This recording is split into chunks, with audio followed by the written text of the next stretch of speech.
Welcome to the MuslimMatters Podcast. Today's guest is Imam Dawud Walid. Imam Dawud Walid is currently the Executive Director of CARE Michigan, a member of the Imams Council of Michigan, and an advisory board member of Muslim Endorsement Council, which is a national endorsement and support organization for Islamic chaplaincy. Imam Dawud has ijazat in various disciplines of Islamic sciences, has served as an imam for many years, and has also written multiple books, authored many essays, and has spoken at multiple institutions around the world. Imam Dawud, welcome to the podcast. I'm really excited for this episode. I recently read your book, Towards Sacred Activism, which was originally published in 2018, and it has come out again in a second edition fairly recently. Now, this book came out at a unique time in Western Muslim history. The 2010s were characterized by a surge in Muslims, whether lay people or religious leaders, engaging in social justice activism at local and national levels. Could you just summarize some of the main points of your book for our audience today? First of all, thank you for having me on and for Muslim Matters for hosting this important conversation, as many beneficial articles and podcasts have been on Muslim Matters over the years. And may Allah bless and preserve this noble work that's being done. In regards to the reasoning about writing towards sacred activism, it goes back quite a ways, actually about 15, 16 years ago, when I was part of a fellowship at a major university on the west coast of these United States of America. And in that fellowship, there were Muslims from various backgrounds that are part of that fellowship. And what I noticed was the rise of what people call Muslimness or Muslim identity, meaning that people are getting involved in activism and community organizing, but instead of it being Quran and Sunnah centric, in which Muslim is a state of being, I began to see people treating Muslim just as some quasi-ethnic identity, which lean towards progressives or far left sensibilities. Because if we look back at the year 2010, which was less than a decade after the tragedy of 9/11, the Republican Party was very overtly hostile to Muslims, not just in public policy, but in rhetoric. And then, of course, we had the unjust invasions of Iraq and Afghanistan, along with other domestic policies like the Patriot Act. So many Muslims felt that, at least in the United States of America, that their friends were with the party of the donkey. And that produced a type of, we could say, sensibilities that I viewed was not in line with the Quran and the Sunnah. And I truly believe that there cannot be any success for us in the dunya, much less in the akhirah, going outside of the hudud or the boundaries set by the sacred law of Allah Azza wa Jal, as taught to us and directed us by El Habib Mustafa Muhammad alayhi salam.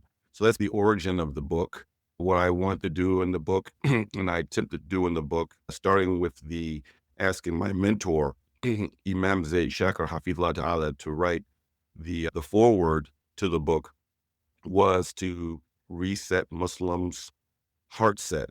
Well, I use the word heart set instead of mindset, about what are our priorities. And as we want to see justice, that ultimately perfect justice is only in the akhirah, but we do our best to try to make a better reality for all human beings, especially for Muslims. So the book starts off with defining what is justice according to Islamic theology and the sacred law, not just simply going by a Western only or a leftist only definition of what is justice, or a neo-Marxist understanding of what is justice. And then going through the issues of the different aspects of enjoining good and forbidding evil, both as a communal obligation and at times was an individual obligation. And what are those circumstances? What are the consequences for abandoning enjoining good and forbidding evil in the societies that we live in? I discuss also the adab, or the etiquettes of enjoining good and forbidding evil, because we don't believe in the ends justifying the means, that the objective has to be sacred and the means have to be sacred as well, if we want to do any activism and community organizing pleasing to Allah. And then the differences between coalitions and alliances was discussed based upon the Quranic definition of awliya, like how Allah Azza wa Jal talks about who are actual allies and who are not allies, according to a Quranic definition. And then I touched on the issue of, at the time, which was the most, I say, out of the shubahat that Muslims were dealing with in activism spaces, the whole engagement of the alphabet agenda. So I addressed that and then ended off the book with the importance of spiritual self-care. So that's the framework of that short book, which was really, Sister Zainab, it was written to be a primer, but I have workshops or classes designed around it. So the book is available for the public, but for each chapter, I designed what we could say is a class around it. I've done that workshop and taught it in Canada and Mississauga, like at Seekers Guidance back in the day when the book first came out. I've taught it in the UK, here in the States. I've discussed the book in West Africa and online in South Africa, but using basically a section of a class for each chapter of the book to go into more detail, and then also to answer questions and receive feedback and comments from participants of those classes. That's great to know. I love workshops, and I think they're an incredibly underrated form of community education that we sorely need. What I really liked about the book is that you don't just dismiss the entire concept of social justice, which unfortunately we see as a reaction to what was happening back then. But I really like that you do keep the focus on the fact that seeking justice is part of the deen. It is one of the things that we all have a personal obligation to do, is to fight oppression and to uphold justice, divine justice in particular, as you specified. And I also really liked you were very clear about the difference between allyship and joining a coalition for whatever cause it might be.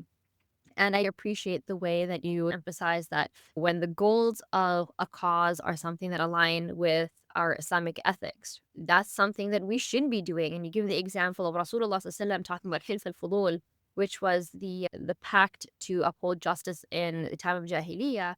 And Rasulullah after Islam said that if he was invited to join it again, he would. And this is even keeping in mind that this was with the Quraysh, where non-believers were actually pagans. But the higher principles of that cause were something were in keeping with the deen. What I would like to talk a little bit more about as well, as you pointed out, at that time, there was a particular focus on Muslims allying with other groups to fight against Islamophobia, and also as part of that, supporting Palestine. And that often resulted in reciprocal allyship being expected around a host of other issues. That includes indigenous rights, the Black Lives Matter movement, feminism, the LGBTQ movement. And that last one is the one that really led to a lot of concern and discussion for Muslims, the debate around the difference between advocating for civil rights versus normalizing what's considered to be a major sin in the deen. And your book is the only work that I've seen that really discussed these general principles around activism work for Muslims, and also explicitly addressing that concern around the LGBTQ movement. You talk about the difference between coalitions and alliances, the centering of our faith as a set of higher principles, as well as having that explicit religious identity being centered. And you provide really practical advice, I thought, on navigating situations where activist Muslims would be interacting with LGBTQ aligned people, whether that's on campus, whether that's at a protest, whatever it might be. What is some of the advice that you think still holds true today? It was a touchy subject then, and it's still somewhat of a touchy subject now for many people. And this is where moral courage comes in, and also preserving our izzah through our own monetary independence. So I'm sure that you can appreciate that after I wrote that chapter on that book and it got out, I actually was disinvited from speaking in some venues at some universities, just as Dr. Yasser Qadi. Same thing happened with him about comments he made that weren't homophobic at all, but urging caution in regards to this matter. And also censure from progressive or leftist Muslims. And in one university I was scheduled to speak at, it was actually Muslims who were aligned or more leftists who were the ones that protested me that got me canceled. Incredibly unfortunate. Also, I can say in some of the work that I've done, there actually was a grant that we used to get that was given 1 year, actually 2, that was not fulfilled because we took a particular stand here in Michigan regarding two very controversial books being made available for children in Dearborn Public Schools. It made national news in regards to alphabet books being made available to minors in the Dearborn Public School system. There were some people who gave us grant funding who cut that off. And the reason why I'm mentioning these two issues is that the issue of moral courage and also is of our dignity and our honor and financial independence is that I came up with a saying a few years ago, who funds you runs you. And one of the unfortunate parts in our community, and we see it even in politics and political organizing, is that there are many institutions in the activist and organizing community, in the American Muslim community for sure. I'm not sure about Canada or the UK, but their organizations are solely funded or majority funded by foundations. And these foundations are left-leaning foundations. So what happens is either they fund these organizers or activists who promote their views, or at the least, it muzzles organizations or community organizers for making Islamically compliant positions out of fear that they'll be cut off from their money and their organizations won't get funded and their paychecks will be gone.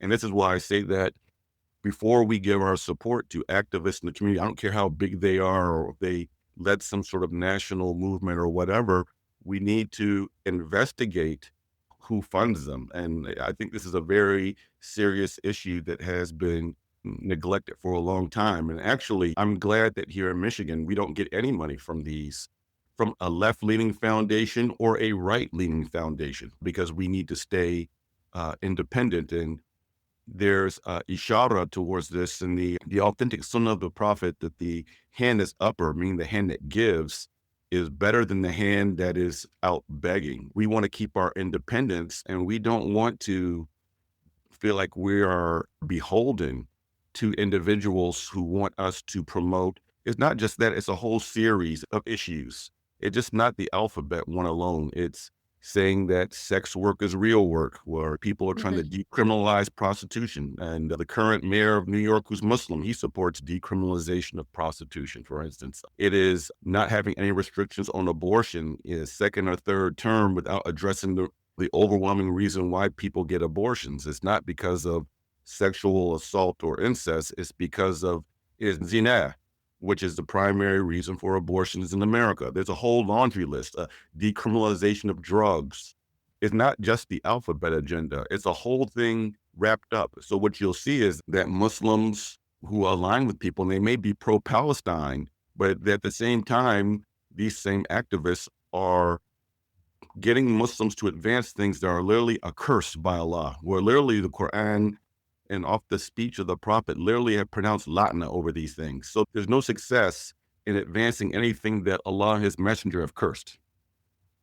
Absolutely, absolutely. And I think another part of the issues back then, I mean, it still continues now, but in particular then, was the fact that there was very little space to have nuanced discussions, right, around this. You had either those who, again, as a reaction to these very real issues, would turn around and be like, anytime you're talking about social justice issues, even something around housing, for example, or food insecurity, or indigenous rights, the illegal pipelines that were going through indigenous lands, again, causes that very much were in keeping and are in keeping with our Islamic ethos, those were all being rejected alongside anything else that was viewed as leftist or social justice oriented as a reaction. What I do like about your book is that you emphasize that it is very important for us to have that principled stand of being able to identify what is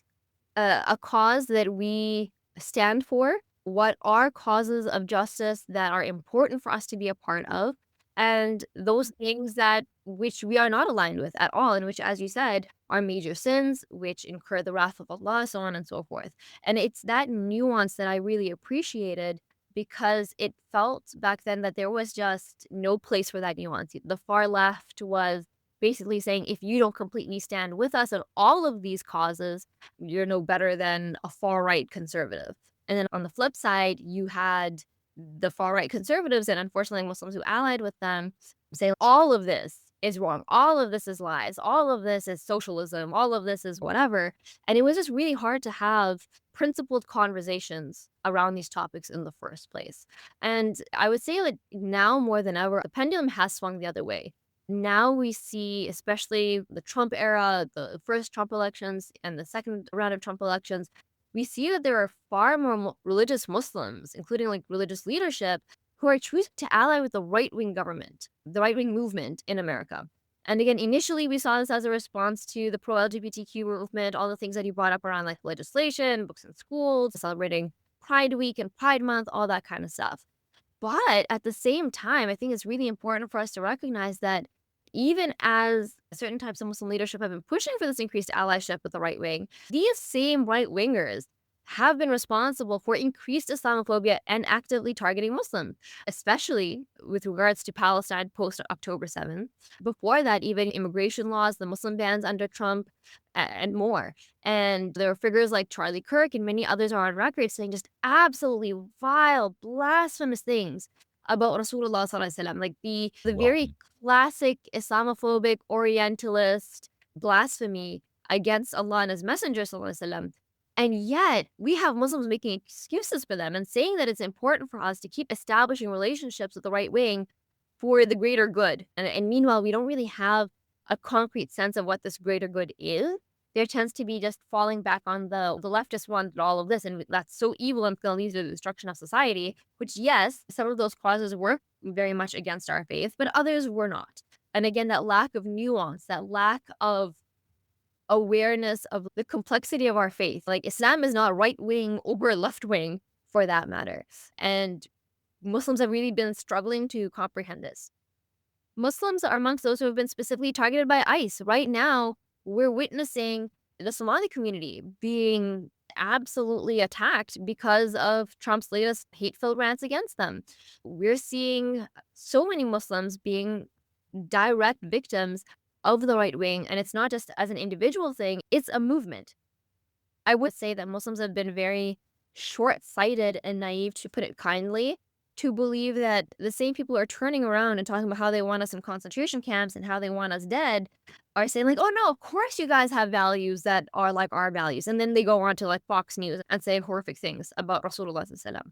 So what are your thoughts on this trend of some Muslim leaders actively seeking allyship with the right wing? And can you speak a bit to the co-opting of the word conservative as well? I think this is a really big part of it, because many Muslims think that because we identify as traditionalist or orthodox or conservative Muslims, that this translates to the American political and cultural conception of conservatism. So, what I would say is this: I still believe, as someone who's active in this work on the ground, the majority of Muslims in America, or who are interested in politics, still incline more to the left in progressives as conservatives, but it has risen in the past couple of years in particular of Muslims. I even have a couple of them who actually are my friends. One of them is a scholar who inclines more towards the right and thinks that we should ally with the right because the left is so morally corrupt.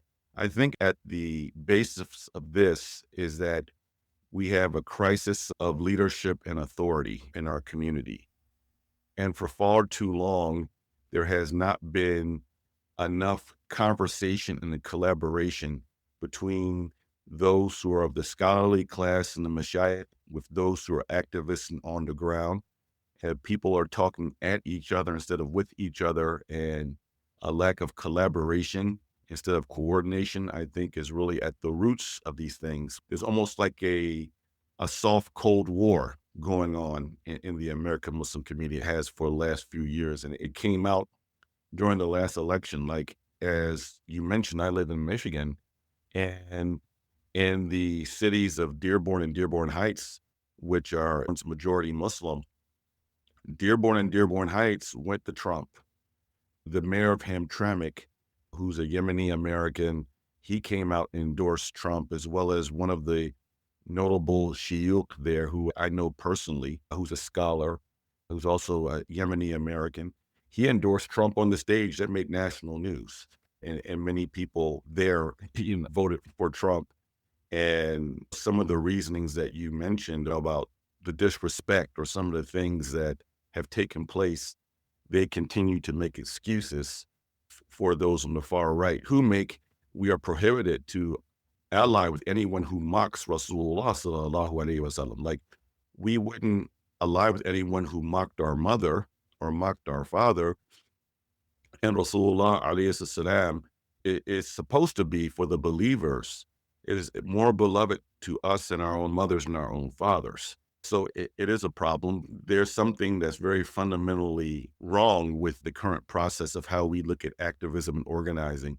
And a lot of it has to do is that we're not in communication coordination to even talk about the principles that we should be working on so that we can develop what's called fiqh alawiyat for our community, or we can set some priorities based upon the objectives of the sacred law.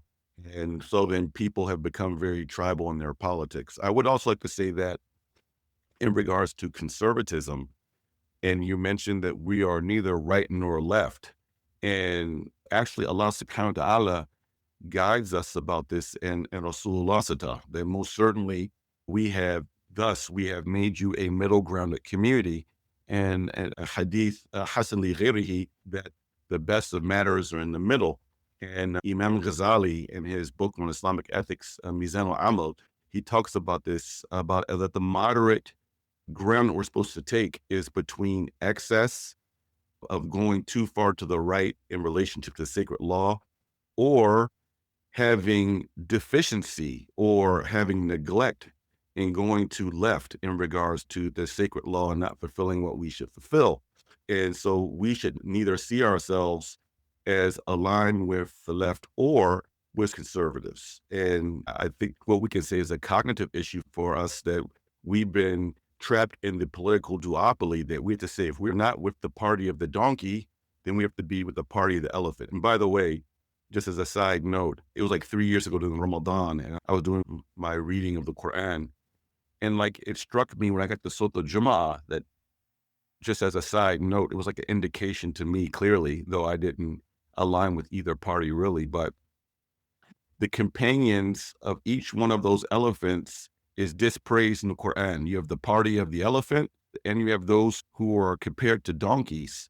Both of them are dispraised in the Quran. So I found that to be like an additional sign that was ishari for me in regards to this issue about saying, oh, we don't need to label ourselves as conservatives, because that relates to a certain political order in this society, just like we don't have to align with and call ourselves liberals. What would you say, what advice would you give to Muslims who see it as preferable to join with the right instead of the left? Explain a little more to them this difference between political connotations behind conservatism versus the principle of being ummatan wasata as Muslims, so that somebody can ask themselves when confronted by an issue, whether it's something like abortion. Like, I saw Muslims who were signing up with, again, like the evangelical right wing, saying, you know what, no, actually, we're going to take the perspective life begins at conception, and we aren't even going to take the very common Islamic fiqh principle of the 120 days or outside of life and death of severe harm, things like that.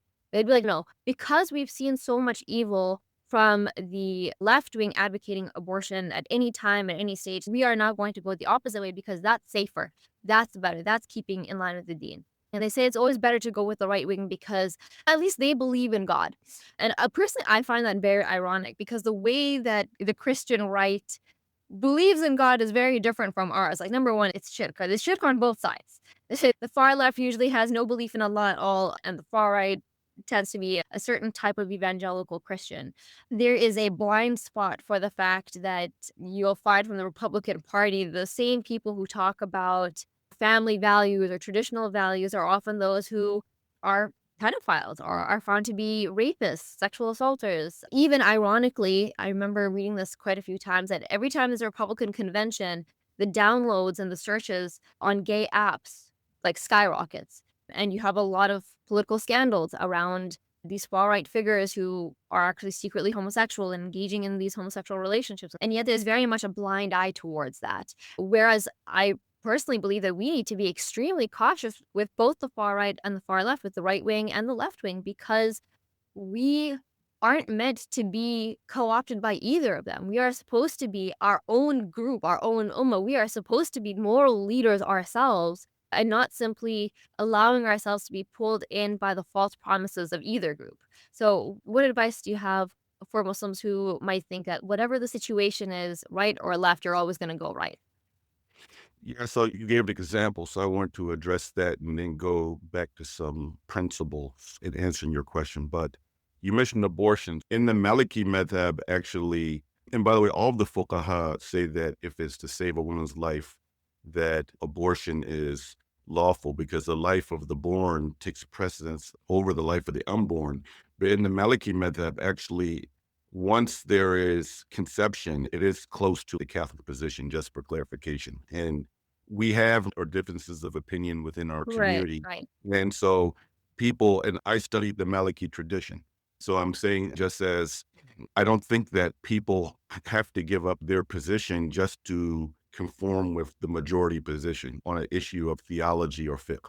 In saying much of politics, if we were to be honest about who we're going to vote for, and there's a difference between who we're going to vote for in actual individual issues, but politics is a dirty game. And when it comes to voting or candidates that we support, much of this falls under what's dhanni, right? It's speculative because we are using our own critical thinking, ijtihad, of basically choosing the lesser of two evils. So there's a legal principle that says al-aql, or the person who's wise of intellect, is not the one who can pick between clear khair and clear shar, but is the one who is wise and intellectual, who can see two things that are good and choose the better of the two good, or see two harms or sharrain, and they stay away from the greater harm or the greater evil, which implies that sometimes when we're involved in things in society, we do have to choose the lesser of the two evils.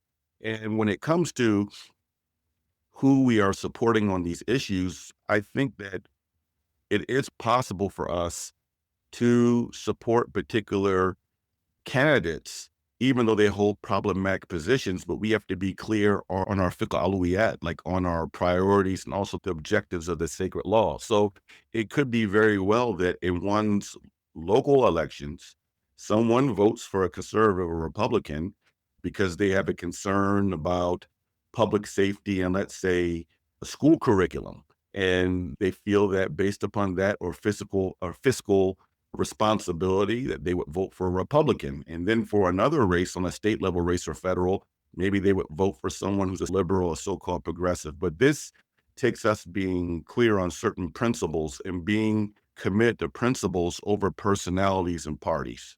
And then also at the same time, because many of these issues are like ijtihadi or speculative, we need to be able to make space for people that when they disagree, that we disagree in a brotherly and sisterly fashion. In other words, not saying someone is dalal dil because they supported a progressive in a particular race over a conservative or vice versa. And unfortunately, we saw this in the last election where people went to labeling people Uncle Toms and sellouts.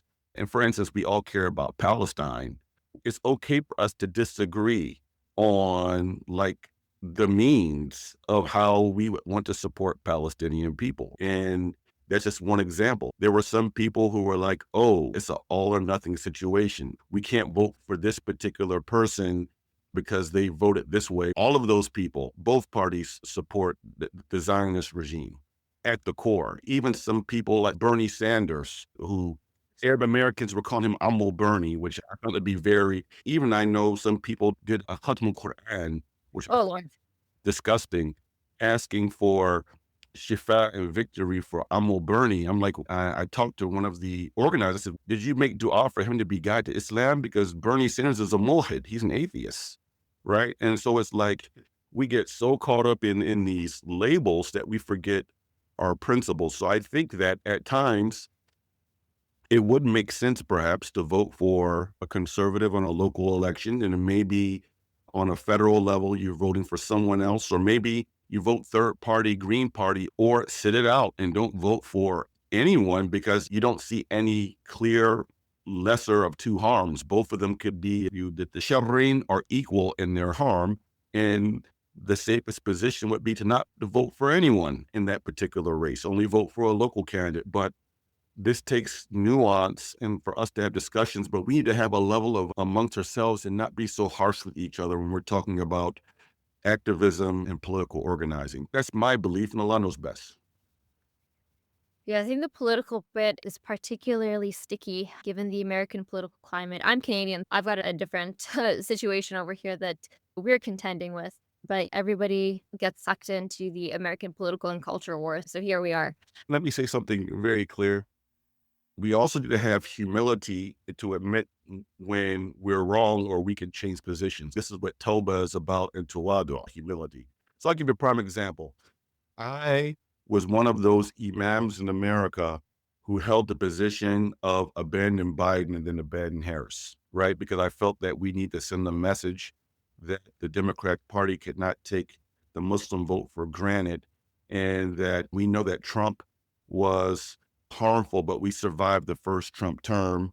So I voted for a third party candidate, and I encourage other people too in my private capacity, not on the minbar, because at the time, religious leaders could not endorse candidates on the pulpit. The Trump administration has since done away with that in Supreme Court. Now imams or pastors or rabbis can endorse candidates from churches and masajid and synagogues and the like.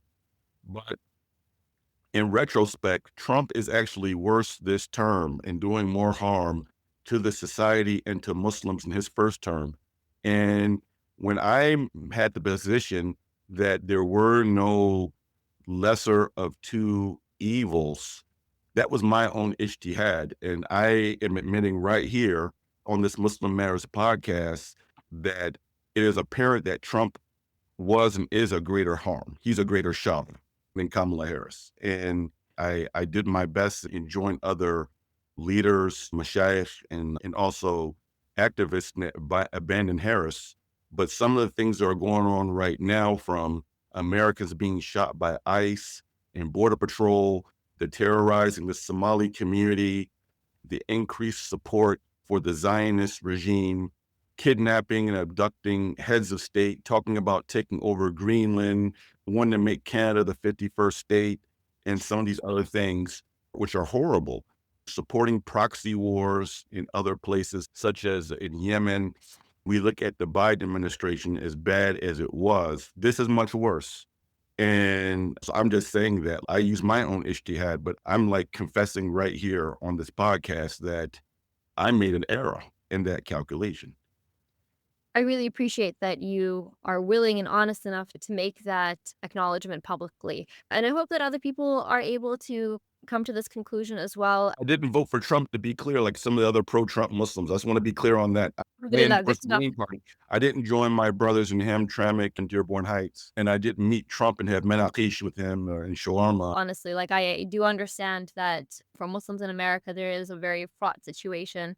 I've got my own thoughts on American politics, but I'm not American, so I'm not going to wax lyrical about my takes on that. My wife is Canadian, and she has some very clear views on American politics. My concern is around just the spiritual and intellectual well-being of Muslims and this ongoing issue of being courted by one group or another for their agendas. What would you articulate to be the top 3 points that we should really be keeping in mind, no matter who we're engaging with? And even outside of the political context, what are the main principles that we should be keeping in mind and basing our judgments off of? No matter what the issue is that comes up, we look at it and we're like, okay, here's what the deen teaches us to prioritize. What would you tell Muslims to keep in mind as we navigate this process? So what I would say is that I'll quote a former Speaker of the House, the late Tip O'Neill, who was a congressman back in Massachusetts, an Irish American. He said, all politics is local.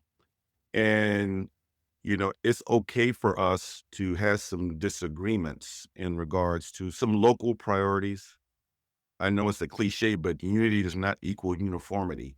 And I can say, like, America being a huge country, but I was like reflecting on it yesterday. For instance, there's a large population of Muslims in southeastern Michigan, about 300,000. I live in one of the densest areas of Muslims in America per capita. And I was thinking about the Muslim community down in Dallas Fort Worth area where there's a lot of Muslims, where Dr. Yasser Qadi is at, and Dr. Omar Suleiman and Qalam, and there's a lot of Muslims there. But the political environment in southeastern Michigan is very different from Texas. It's very different, but we're all in the same country. Right. There's some big differences, starting with who the governor is, and the governor, they're declaring CARE and the Muslim Brotherhood to be terrorist organizations, which of course he doesn't have the authority to do that under the state statute, and that's being challenged in court right now. But this is where it's important for the intelligentsia of the community to come together in different areas, different regions, localities, of both those who are learned in the Islamic law, those who are organizers and involved in politics, who are in that work, who understand, we could say, the facts on the ground, people who are born and raised here in America, dealing with immigrants, attorneys, and there being mashura, consultation. But the principles should be, in my opinion, number one, the maqasid al-sharia, the objectives of the sacred law. And there are different priorities within the sacred law. We have the protection of deen. Hizb deen comes number one. Then we have protection of life, which is another one. We have protection of al-aql, of intellect, of not having our minds being corrupted. We have the protection of wealth, and we have the protection of our offspring, and nasl, right? Hizb nasl. So we have objectives according to the sacred law. And being Muslims in the West, our priority should be to do what we can to educate ourselves and to safeguard our rights, that we are able to transmit this deen to the successive generations and to be able to propagate our deen. If we look at the latest Pew study in America, it took place, and I believe it's higher than that now for sure, at least in 2019, it said that 1 out of every 4 people born into a Muslim family in America, by the time they reach adulthood, they commit ridda, they apostate and leave Islam. Like Yeah. verbally, they say, I'm no longer Muslim. That doesn't even include those who say they're cultural Muslims, but don't believe in what is known as al-ma'lum min ad-din bid-durura. Those things are a necessity to be known in the deen itself, that to dismiss those or reject those takes one outside of Islam and it becomes kufr. So I believe that it's 1 out of every 3 people born into an American Muslim family apostates. That is a crisis. That It is a absolutely crisis. is. That's a crisis of being. That should be our priority of what we are talking about, in my opinion, as far as funding, as far as our establishing institutions. And that should also guide our political calculations, secondarily, and not primarily, but secondarily. Also, within these maqasid, we have principles that are based in 3. It is, and translated, this means something that is dururi, means it is an absolute necessity, like our life or death situation. Then you have something that's haji, that's a strong need that does not meet that life or death criterion, but it's something that is a strong need that would cause hardship if not addressed. And then we have something that's tahsini, that is meant to embellish or better the lives of people, but does not fall under those 2 categories. So it is my opinion that using this framework of the maqasid sharia in usul fiqh, that we sit down and we look at our issues locally, nationally, and internationally, and we can come up with our priorities as a community based upon a framework of the sacred law. But these days, many of our priorities are based upon emotions. They're very reactionary and based upon who has the microphone or who has a particular issue that they feel like this issue must be addressed or bust. or if someone doesn't align with this issue, then forget about the other things. This is the one and only issue. If we can't mature as a community and come back to our principles and our deen, we're going to flounder and we're going to regress as a community. And all of our degrees of being doctors and engineers and people working in corporate America and all of our entrepreneurship aren't going to save us as a community. Right. I'm 100% sure, bila shak. I have no doubt about that statement.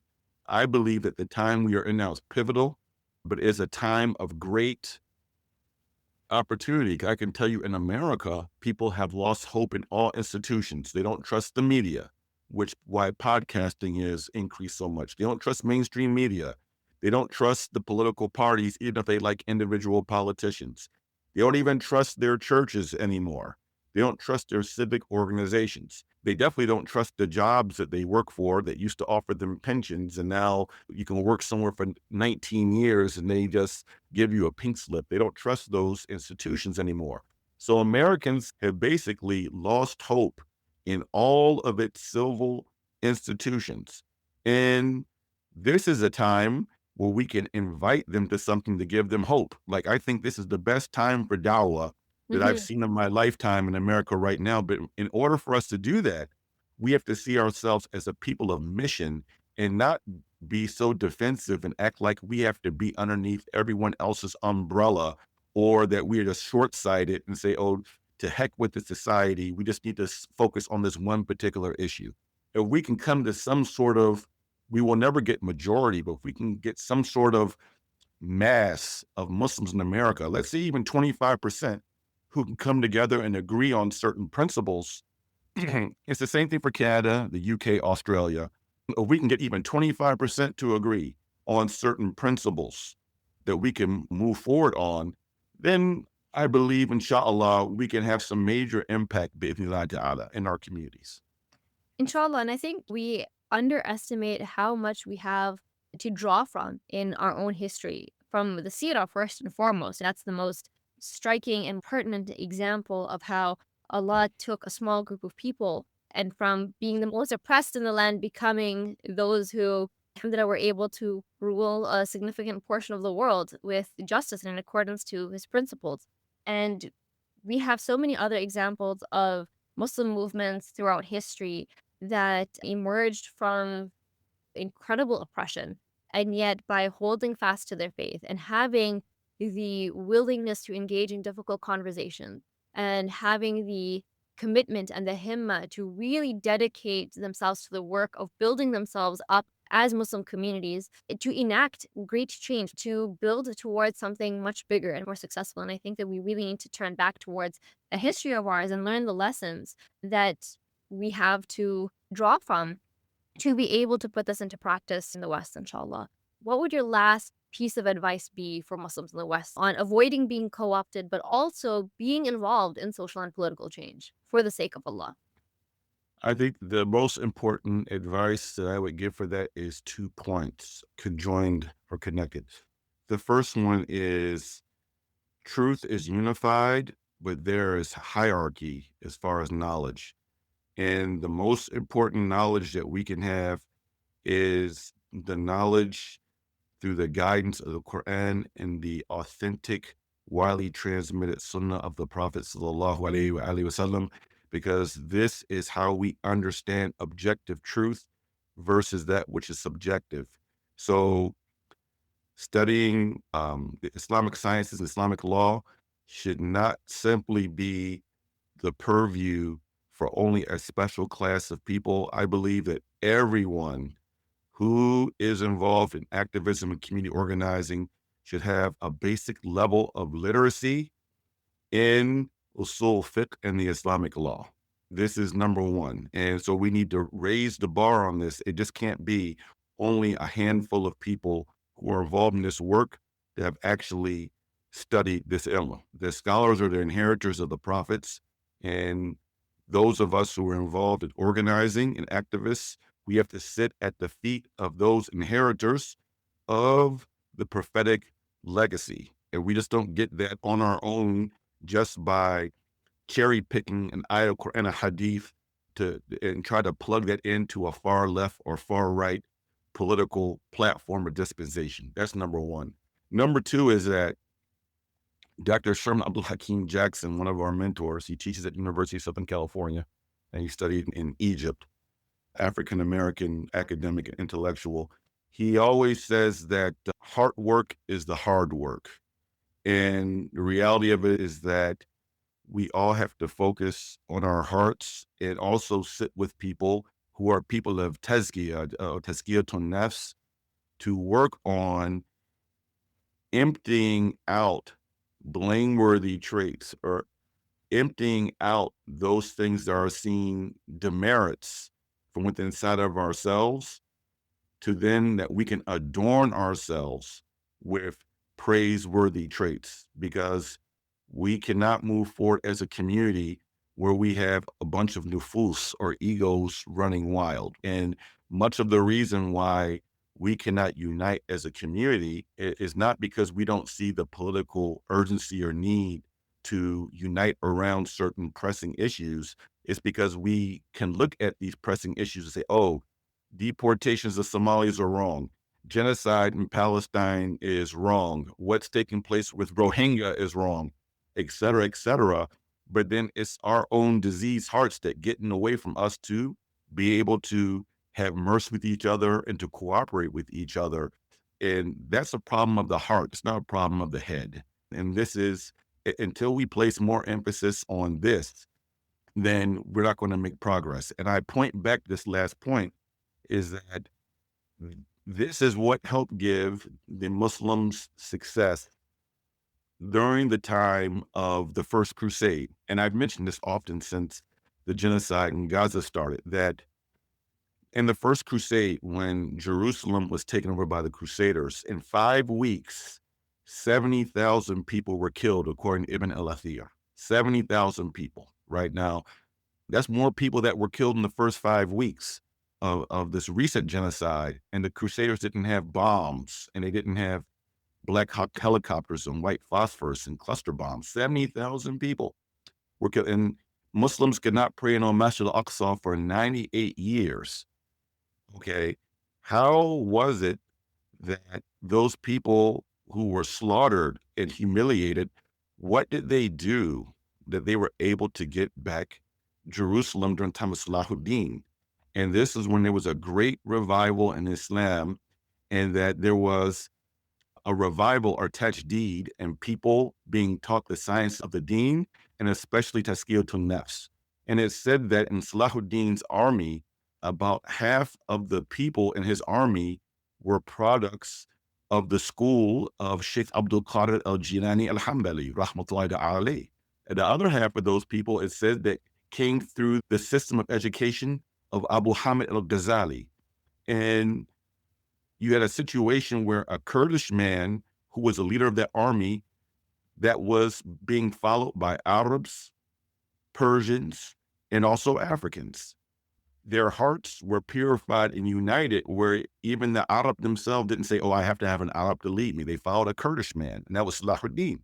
And hard work is the hard work. And I made a lot of comments about that, and that has to be our priority for us. And may Allah Tabarak wa Ta'ala purify all of our hearts and grant us attitudes of gratitude that he guided us to this ummah and made us to be brothers and sisters in faith. Allahumma for your advice and sharing your reflections, experience, wisdom with us as well. I really appreciate the conversation and the fact that you took the time for this. And I think it's really important for us as Muslims all over the world, not just in the West, to consider the role that we are individually meant to play in the revival of the Ummah. These priorities cannot be selfish, and they certainly cannot be partisan in the sense of allowing ourselves to be co-opted by other political groups for their agendas. We need to be an ummah that reminds ourselves of what Allah wants from us in every aspect of our lives, starting, as you mentioned, with our own families, given how many Muslim families unfortunately have children that fall astray. And we ask Allah to guide everyone back to the deen and strengthen us upon the deen, so that we can become a powerful ummah of change, of positive change, of bringing other people to Islam as well, and not just in a rigid ritualistic way, but in a holistic way that we embody the ethos of the deen in every aspect, at the political level, at the social level, where we are making a point of our presence as Muslims is meant to make society a better place to live in, whether that means eradicating poverty, whether that means dealing with food insecurity, whether that means supporting those who are struggling with their families, whether that means defending the rights of immigrants and refugees, and all the other social issues that plague our society, Muslim and non-Muslim. Because I think that's another thing that a lot of Muslims, especially those from more privileged backgrounds, forget about, is that we have a responsibility towards our neighbors, including the non-Muslims, and including the entire society that we live in. And we are not meant to just live in silos where we prioritize only our individual well-being or that of our families rather than all of society. And again, for taking the time to speak with us, giving this advice. And I do recommend that our listeners pick up the book Towards Sacred Activism, and keeping in mind the discussion that we had today. I think this book was really handy in laying out some principles to keep in mind just when you're reading the news, dealing with fellow students on campus, discussing these topics, whether you're in the masjid and it comes up at a youth group or a dinner with other family members. It's really important for us to have these principles in mind and reminding ourselves of our purpose as Muslims living in society, not just to worship Allah in a ritualistic way, but in a holistic way that encompasses the entire purpose of Islam, which is to live in a way that is pleasing to Allah and building a world that is pleasing to Allah. Hey everyone, don't forget to subscribe to our podcast and follow us online on Twitter, Facebook, and Instagram on our handle Muslim Matters. And check out our site daily at MuslimMatters.org. Thanks for listening, and we'll see you in the next one, inshallah. Assalamu alaikum wa rahmatullahi wa barakatuhu.